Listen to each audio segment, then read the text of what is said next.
ये संसार रे आमे जेते दिन आज सृष्टि आरंभ आज पर्यंत रही प्रथम ये द अक्षर को जीए जीवन रे आकु बुझीव तार अर्थ को जी को जीवन रे लगेब से शांति रहिबो बोली ब्रह्मदेव कहते दर 3टा अक्षर को आमे चेष्टा करिया आम जीवन रे धारण करिया से कथा आज सत्यपथरे कह जाउची ब्रह्मदेव तांकर जो देव दानव मानव ए 3 संतान को डाकिकी पचारुचंती तुम्हें शांतिर बीज मंत्र पाइच कहला नाई आम शांति रही पारुनु झगड़ा झांटी चली किए नब कौटा को कहीं किए अधिका नब परस्पर लड़ाई झगड़ा लगुच एते लड़ाई जे रक्ताक्त हो जाउछंती क्या किए हाणिया काटिया पर्यंत चली जाउछि देदेले यही बीज मंत्र द देव कहीदेले जहाँ पाखे अधिका थी सी दरिद्र बा अभावग्रस्त लोकों को साहाय्य करिवो ताहले सी निजे आनंदर रहिबो पाख लोक भी आनंदर रहिबो। एबे ब्रह्मदेव टिके मानव आड़ को चाहले कहले ए मानव मुंडरे किछि पशिला द अक्षर रे मानव कहले हाँ कहले कौन मानव कहले द अक्षर रे आमे बुझिलु दमन देव कहीदेले दान बा दबा मानव कहले दमन। दर्शक बंधु कथाटी भारी भावपूर्ण कथा परम पूज्य गुरुदेव लिखिले कहीं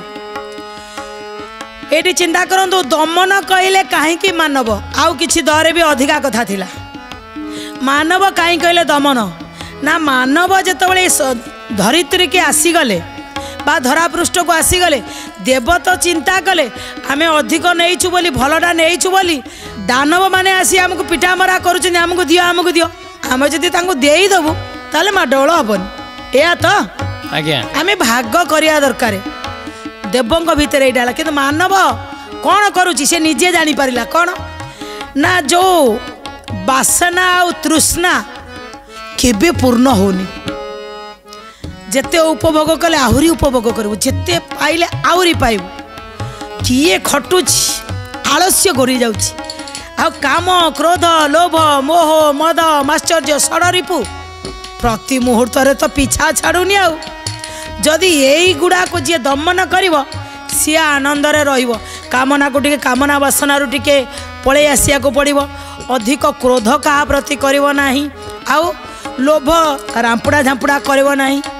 मोह एते मोहग्रस्त हेनी एटा मोहर मु कौन सी काले भी दे पारि नहीं आउ मद अहंकार करिवो नाही ये सबु प्रकार षड़ रिपु को वर्जन करिया को पड़िबो दमन करिया को पड़िबो। अच्छा कथाटी टिके भल लागिला ब्रह्मदेव कहले अच्छा ताले मु टिके योग्य पुत्र जन्म करछि ये योग्य माने टिके ठीक ठीक उत्तर दउछन्दी तृतीय को टिके चाहिदेले दानव आड़ को कहले कौन खोपड़ी रे किसी पहुँचला मुंडरे किसी आसिला दानव भी टिके मुंडा हलेले हाँ कहले कौन ना आमे जहाँ बुझिलु देखो आमे प्रथम रू कही जार भावना जहाँ से सेया दब से उद्गार ना निश्चिंत दानव कहते आज्ञा दानव मानकर काम कौन दानव मानकर काम आला अन्य को हैरान करवा निर्दयी भावना करवा अन्य को हणामरा करवा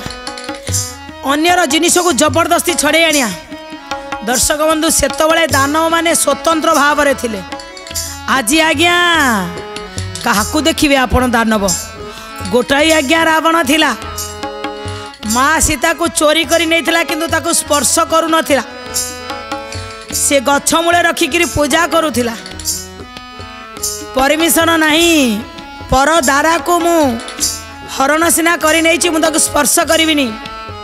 से गोटाई रावण को पोड़िया आम रावण पोड़ी तैयारी करी केते लगेकरी बाण फुटेकरी ताको मारिकी रावण पोड़ी करवा आज्ञा सह सह रावण आज रास्ता घाट बुलुचंदी गोटे अबला गोटे माने नाबालिका भी रास्ता रे एका जो बापा माँ छाड़ी दौरान छाती रे छनका पशुची आउ ये हजार हजार बुलुथिबा राक्षस ये रावण गुड़ाक मो झील पर नजर पकेबेनी तो आज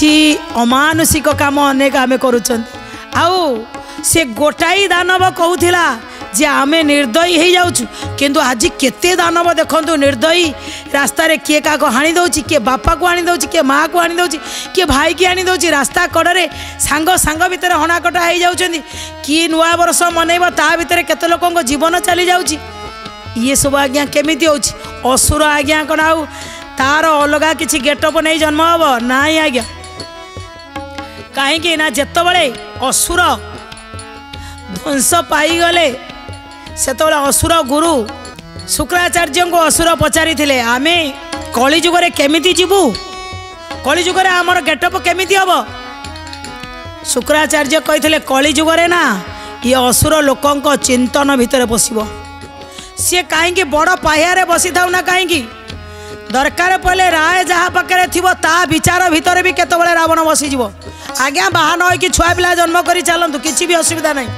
कहले से किए अच्छी ना से विचार भितर रावण अच्छी जो दिन से विचार रे राम पहुँचब से ही दिन राम राज्य आसब सत्य जुग आसब तेणु आज कलिजुगर ये कम होठी से सृष्टि पूर्वर ब्रह्मा जो सृष्टि कर सारे आमे आज आसिया पूर्वर ब्रह्मा पचारुचंदी से दानव को जे तुमर भावना कौन अच्छी दह को लेकिन दानव कही दया किंतु आज आम भितर से दया नहीं